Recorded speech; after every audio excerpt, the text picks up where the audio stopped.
Hey kids, Inverted Cow here, and welcome back to Empyrion. Yes, I know it's been a while since I have released a video, but trust me, it's not because I haven't been playing, but in fact because I've been working on a tank, of all things. I'm not a big hover vessel person because of the turrets, so you can understand why I probably wouldn't have broadcast the building of the tank. But, well, the tank's basically done. It needs decorations, fit-ups, interior stuff, and I would love to be able to elicit the help of some of the former builders on the server. The people like Thor and Wally and Rollenstein and some of the other players who used to build some of our capital ships for us, but unfortunately none of them seem to be playing on the server anymore, and it's kind of made it difficult because I've reached a point where I really could use an eye for finishes. I've got the functionality working. I'm a little unhappy with the way some of the turrets are functioning, but it's okay. So I want to introduce you to the tank that I have just spent the last 2 weeks building. This is the turtle. Its design is meant for one very specific purpose. It's not an attack tank. It's not a heavy assault tank. I've tried taking it out and using it against bases, and that's where I've said I had a lot of problems with the turrets. The artillery turrets, I can get 2, maybe 3 of them to fire at a time. But the ones, if for example the ones on this side fire, the ones on this side, if I rotate this side to the base, say I was attacking that base over there, the ones on that side fire, I rotate the tank so that these are in line of that base, or I drive past it. They don't shoot it. Half the turrets will fire, half the turrets won't. The miniguns and rockets seem to intermittently decide they want to actually work. Occasionally, sometimes, if they feel like it. I don't know. But, yeah, unfortunately, it's kind of frustrating. So let's have a better look inside this thing. The design for this tank, came up with the idea of this tank, was so that I could essentially land a mobile base on a planet and start building. Now, unfortunately, the sun's going down, so it's starting to get dark, but we'll turn the lights on. Actually, we'll power the whole thing up. There is a multiple door airlock coming in from the top. If you open the door, and a shutter. The idea being that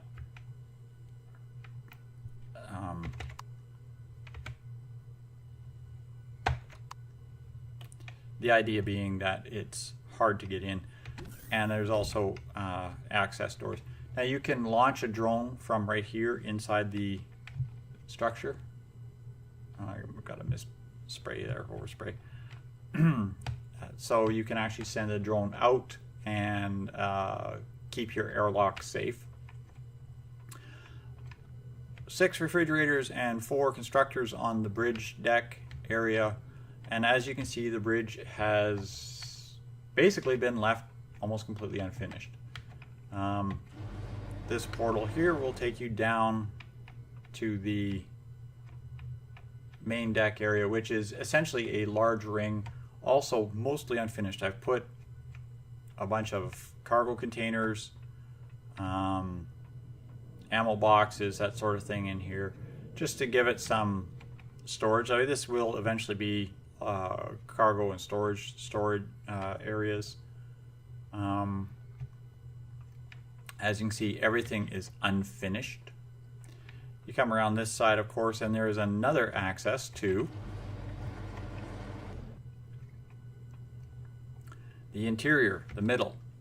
Let's see if I can turn the light on here. The whole point of this tank was to have a secure location to build or to start building a base. Literally, you have this armored dome parked around you that you can park on top of a structure or a deposit or whatever it is that you want to work on, particularly on one of those nasty planets,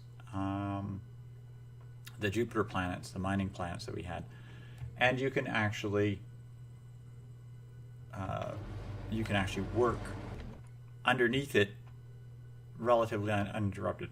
That's why there's so much, like literally so much space in here. I could put in a whole row of passenger seats, for example, so that I could take passengers with it, or you could put in storage boxes until you couldn't build any more storage boxes, and you could put in anything you want or need. Of course, it is a small hover vessel, so that means you can't put any kind of base support structures in it, like gardens or larger constructors or anything. But at the same token, because it is a hover vessel, you can move it. Now I'm going to turn on night vision because, as you can tell, it seems to have gotten dark. There we go.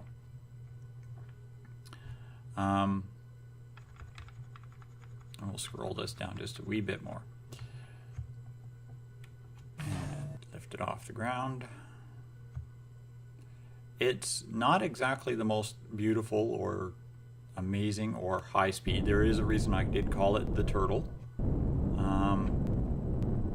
Okay, we're going to turn off inertial dampeners and we'll start moving.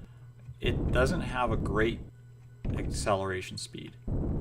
I've got 100 RCS units in here, and its turn speed, as you can see, is very slow. However, once it starts moving, it will keep moving fairly well. It took a lot of doing to put enough thrusters on it to actually have it be able not to get stuck on every little bump or toggle or whatever. And because there is no real front, for example, you could press the Alt key, change your perspective, and as long as you know which direction your front is, you can actually move this vessel without changing your perspective. You could move this vessel quite efficiently in any direction you want to.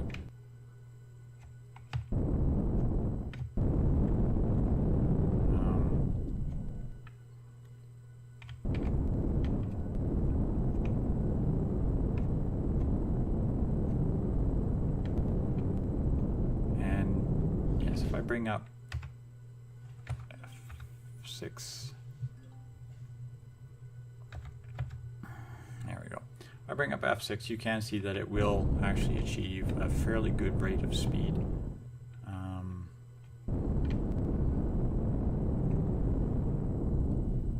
And you can maneuver it across fairly rough terrain simply because of the fact that you can use multiple thrusters at once, multiple thruster groups, and move on a kind of a side propulsion.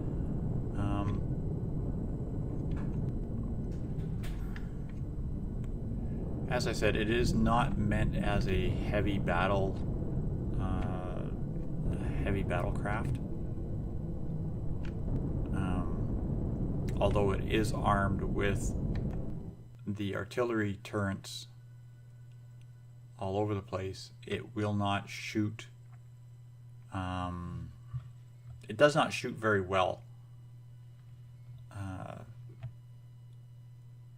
As I said, I've had a lot of problems with the targeting on it.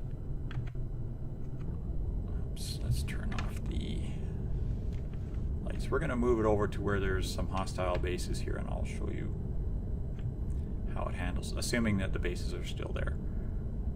I've been having a lot of regeneration issues with some of the planet structures here on the server.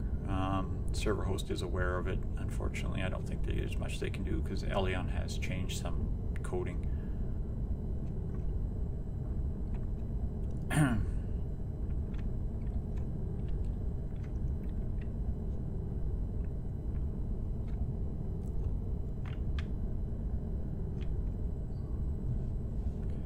Just going to scroll up just a wee bit here. Now this is a desert type planet. It's not exactly the smoothest world skin that they have, but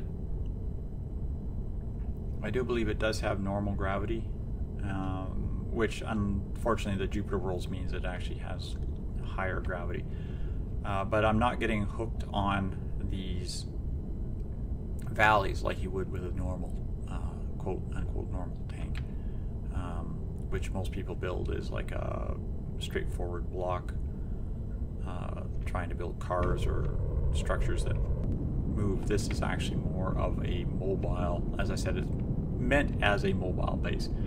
The defense turrets on it, rocket launchers and miniguns, are not exactly the most powerful thing for attack purposes. However, the artillery cannons will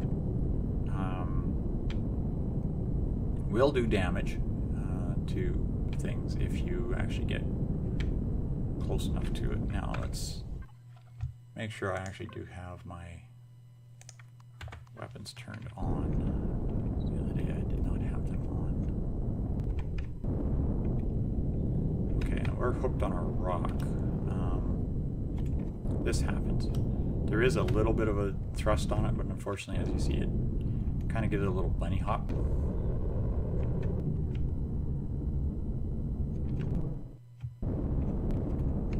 Come on, off you go.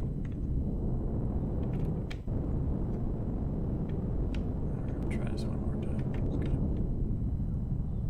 Good run at it and give it a bunny hop over the rock. There we go.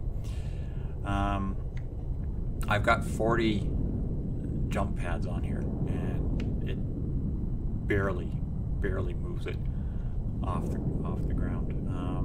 I don't know what else to do to it. I could probably place more jump pads on it, but I think literally this size, and I'll show the specifications of it after we have done the quick test run here. This is Hal's House of Pandemonium coming up to our side here. We're not going to attack it with this thing, simply because Hal's has way too many gun turrets on it for this tank. This is not an attack vehicle. It is more meant for defense purposes. Using it as a base attack tank is not suggested. It can be,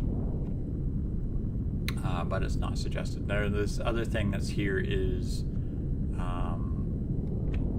I believe a mining complex. It's not exactly geared for having to fight. But I do have a couple of bases, at least bases that I attacked earlier when I was testing this thing out, just on the other side of this ridge. And if they are still there, then I will, if they have regenerated, that is, I will show you how this handles. There's been a lot of issues I've been having where bases are not regenning properly anymore.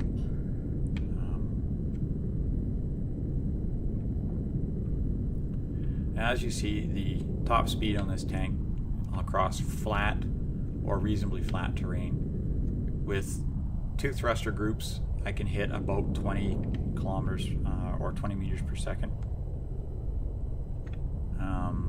With 1 thruster group, I can probably top out about,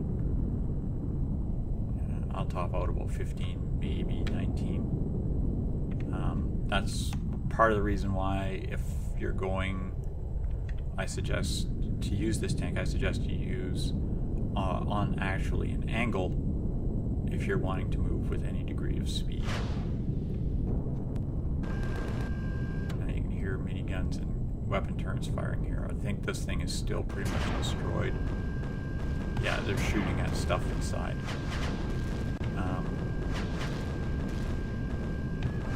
But as you can see, the artillery turrets are once again not firing.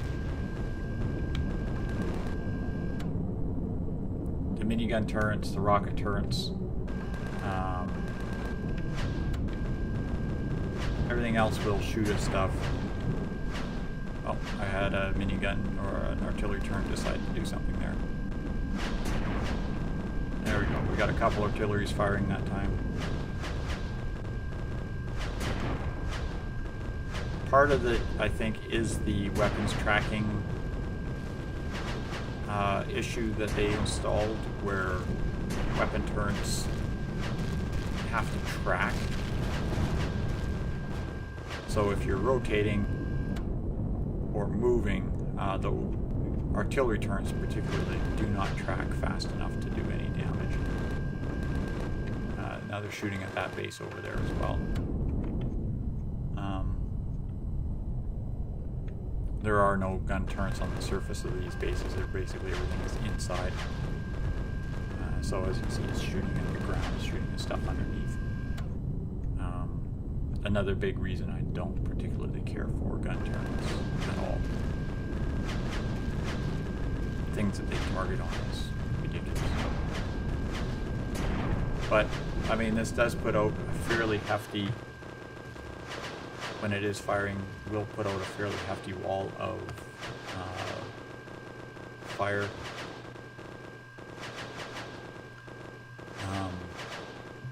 You can bring to bear at least 3 artillery guns at any one particular time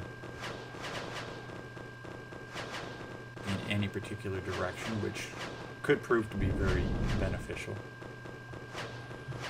But I'm going to move this back to our starting location and turn those turrets off so I don't waste all of my ammunition, because they're just trying to blast holes through the side of a structure that I have absolutely no interest in whatsoever. These biolabs are, yeah, this thing it's been looted a couple of times. As you can see, I'm just using it for target practice right now. I'll probably come back, I'll loot it again just for fun.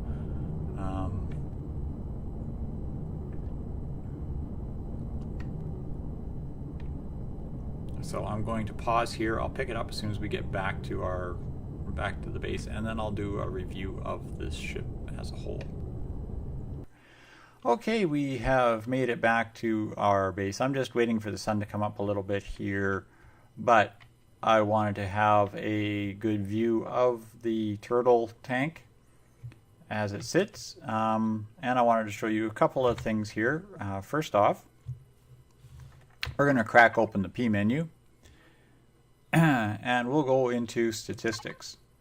This is a hover vessel of size class 7.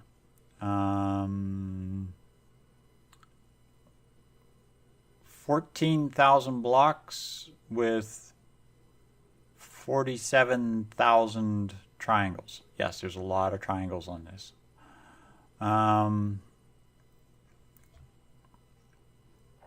Currently 44 thrusters in each of the 2 directions, 100 RCS units, 162 hover engines, and 44 hover boosters. And you can see the 44 hover boosters barely even lifts it. Let's see here, where's mass? Mass. This is 719 tons.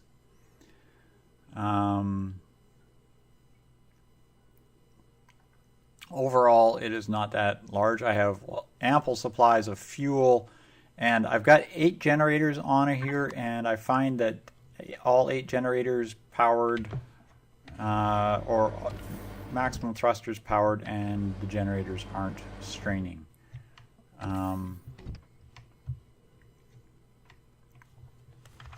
Let's see what else here. Devices, that's what we'll go into. Overall, 28 turrets in total. I have 8 artillery turrets, 8 rocket turrets, and the rest in miniguns. There are no additional turrets. Everything is mounted. Now, as I showed you from the outside there, all the turrets are embedded. Whoops. All the turrets are embedded into the hull somewhat.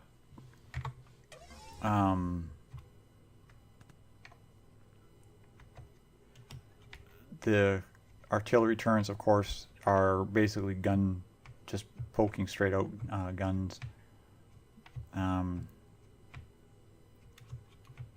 There's a lot of little details that need to be fixed, like these turrets have to be taken out and the encasing around them needs to be fixed up.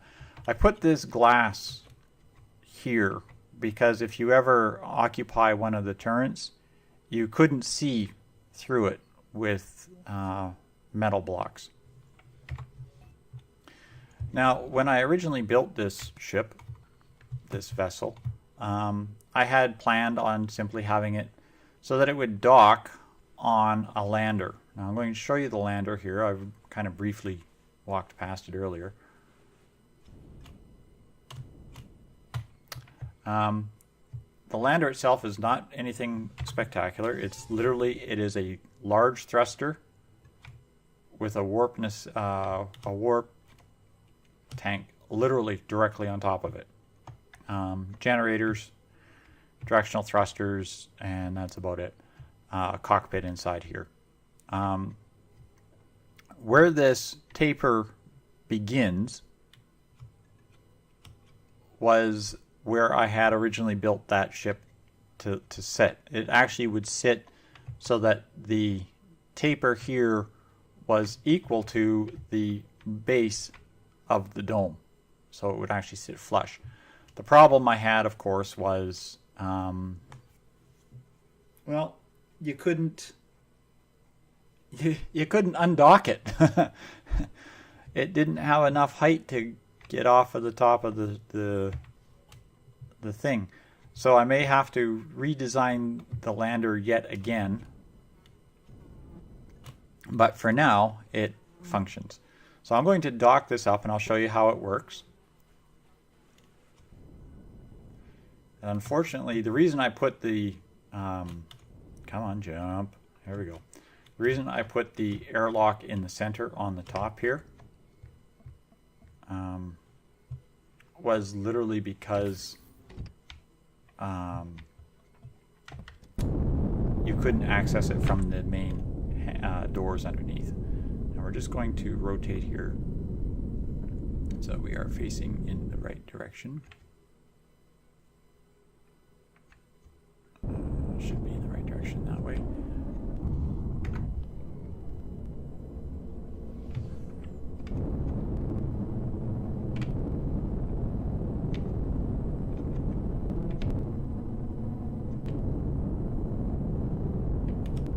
Oh, let's get off the ground so we're not catching on everything again. That helps. There we go. Now let's try.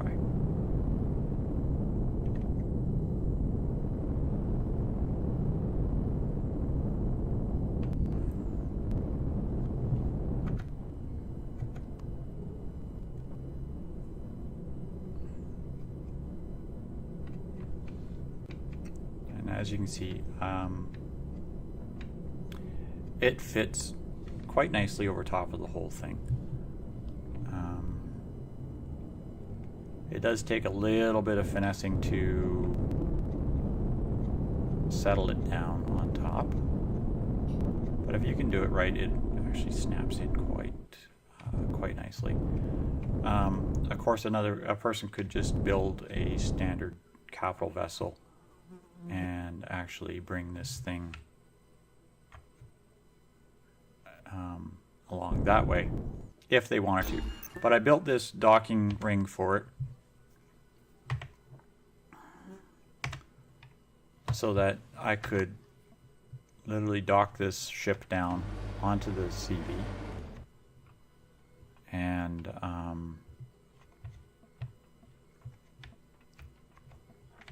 if you go through this exit, it actually takes you right in front of the access to the CV. Now, I could move that ship forward slightly, wiggle it around a bit. You can finesse it all you want. I am getting radiated because I'm right next to the warp core, but that's okay.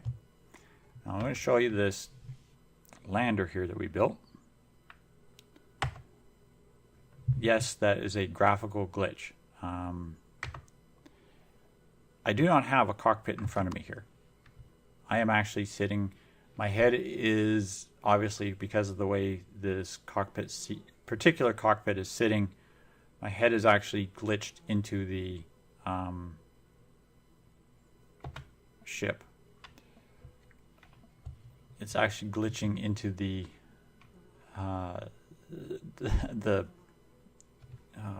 block over the cockpit, which gives me a very interesting cockpit view. I'm not sure if this is a feature or a bug. It was never intended. It was something that was purely accidental, but that's how it goes. So we're just going to zoom out, and for some reason, no matter where I go, I always seem to end up with a point of view that is way, way, way out. You have fuel. You are powered. I'll turn on the oxygen just to be on the safe side, and I'll turn on the thrusters. There we go. And now, if I hit upward, because of the one main thruster, this has a ridiculous amount of vertical thrust. It has 4 directional thrusters facing forward, 2 directional thrusters facing reverse, and the smaller size thrusters facing port and starboard, and 4 small size thrusters facing downward.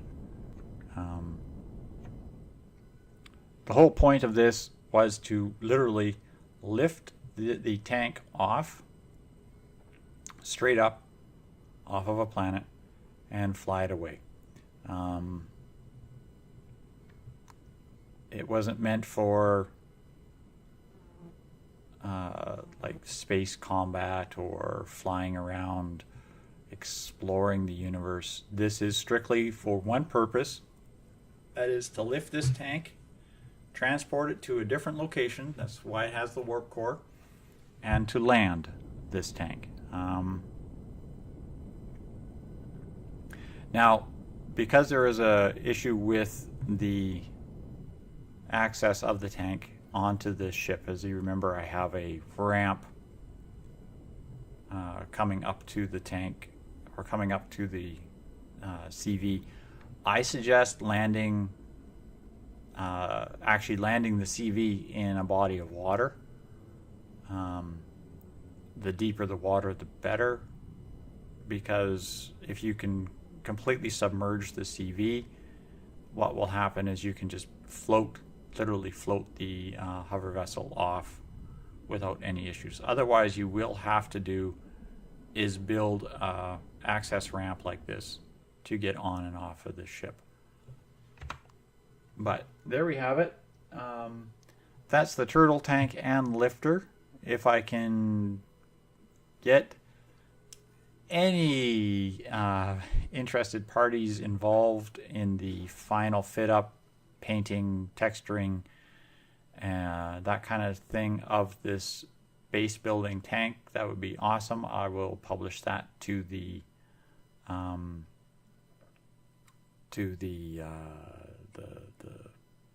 blueprints there when we're done.